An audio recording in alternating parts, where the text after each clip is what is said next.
Shalom. So now we know that the Fort Worth woman that was shot in her home while babysitting her nephew and playing video games with him, now we know the story is that she had a gun. The reason why they felt the need to let this be known, in my opinion, is their attempt to test the water. Though they are showing contempt towards what this cop did, you always know that there is an agenda, there is an effort to get this person off, to get a cop off the hook. That brotherhood mentality that they have is always present there, even when they're on television showing that they don't support this and don't support that. Believe me, behind closed doors, they're still trying to figure out what they can do to possibly get the cop off and alleviate the police of any wrongdoing. Because it's those two factors at play here. Get the cop off and make the police force not look like the bad guy. You know, that's still primarily on their minds. So that's why they let this be known, that this statement from this 8-year-old nephew supposedly confirmed that the lady had a gun in her hand. Now, when you look at the video, you can see that she's like looking through some blinds. And I mean, it's very fast, but it's not just she was standing in front of a plain window. To me, from what I could tell, it was like some blinds there. Now, how in the hell, unless she was trying to point that gun through the blinds, how could he possibly have seen that gun? The cop that shot her. So that's number one. And then, of course, the most important point, so the hell what that she had a gun? She was in her house. Guns are used to protect your property and protect your person. That's the whole purpose of civilian firearm ownership. She was hearing noises. She probably was seeing momentary flashes of his flashlight shining through the windows. And if you're in a dark house and somebody shines a flashlight through your window, that can light up your entire home. You know? So she's seeing that. She's seeing the lights, the moving light outside. She's hearing somebody creeping around. She gets her gun. She goes to the window, probably getting ready to take a quick peek out the window just to see if she can see clearly who the person was. And then that's when she lost her life. So basically, she was showing more restraint than the cop here. She was at least attempting to clearly identify her perceived threat. You know, which is what you're supposed to do.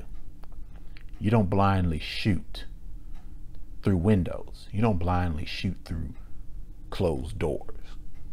You know, you identify your threat. And if that is a threat, then you do what you have to do. If it's not a threat, then good, you tried to identify it because you might have hurt somebody that you cared about. So this woman, despite no police training, showed that she was more disciplined and more control with her firearm than this cop. And that leads me to another point. Nice little segue right there. In the Democratic debate today, we had, in my opinion, someone who pleasantly surprised me. You know, up until this point, I've been completely disgusted with everything the Democrats have said, especially when it comes to guns in the Second Amendment in this country. But I have to admit that Castro, whatever his name is, he was a pleasant surprise tonight. He had the nerve to do something that I don't think any politician on either side of the aisle has had the nerve to say. And he should be given some kind of recognition for that. He had the nerve to say what we've always been thinking.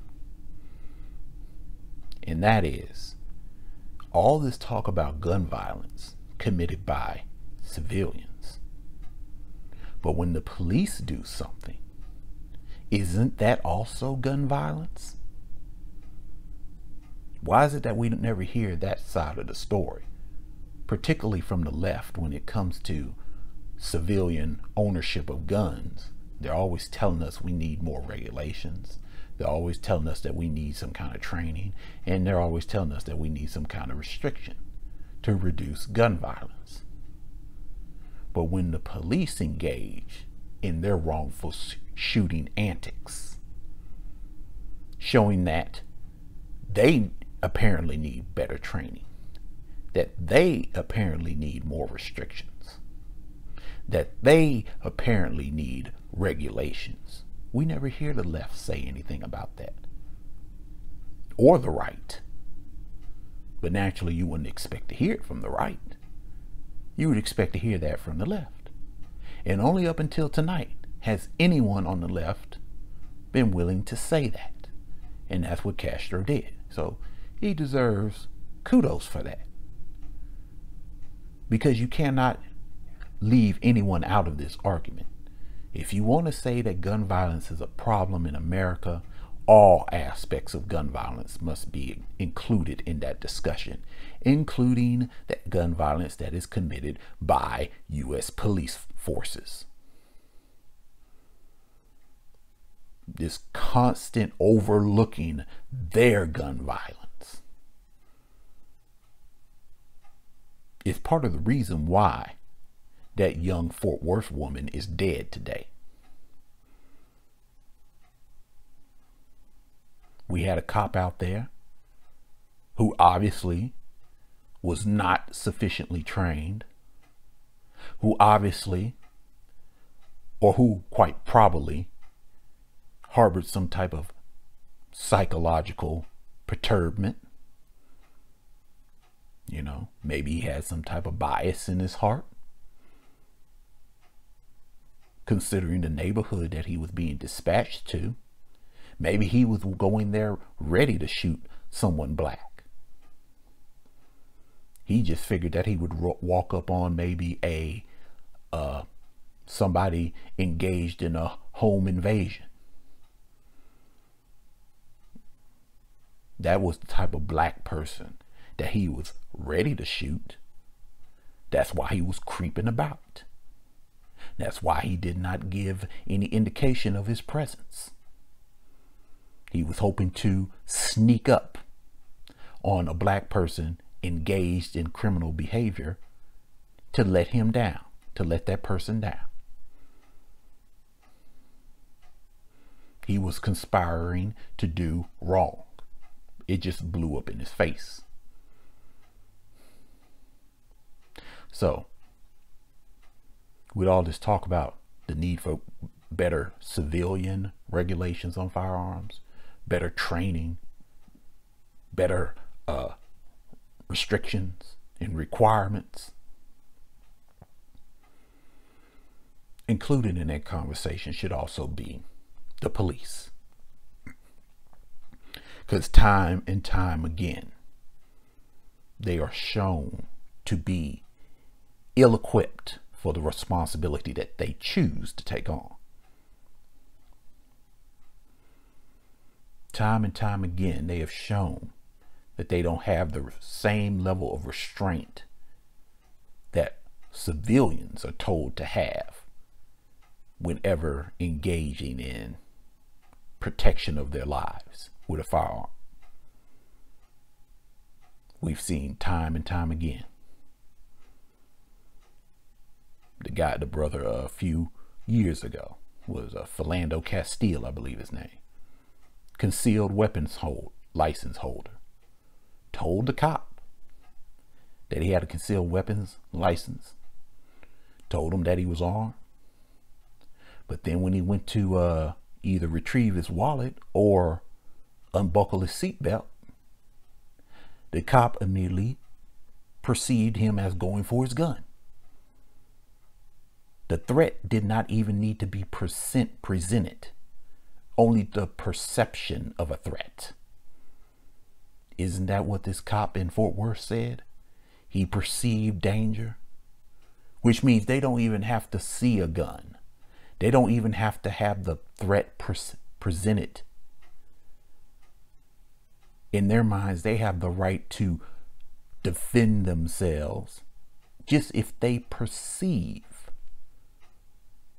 that they're in harm's way. Now that differs greatly from what civilians are required to do in a self-defense scenario with a firearm. You know, we are required for the threat to be present. You know, somebody has to be physically advancing on you or brandishing a weapon and coming at you before we have the legal right to do anything. Well, with cops, no, they can just get a hunch. You know, their spider senses can start tingling and all of a sudden the bullets start flying. That's not going to work. That's not going to work. And if you ask me, as of right now, the hope of the leftists in this country to disarm this nation is dying a little bit more each and every time one of us is gunned down by a trigger-happy cop.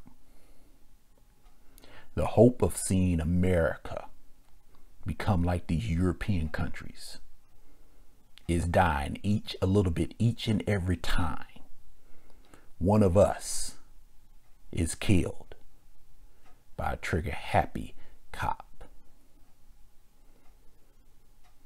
It is a dream that is nearly dead. And just like the lives of all these slave descendant Israelites who lost their lives to trigger-happy cops, once it's gone, it ain't never coming back. Shalom.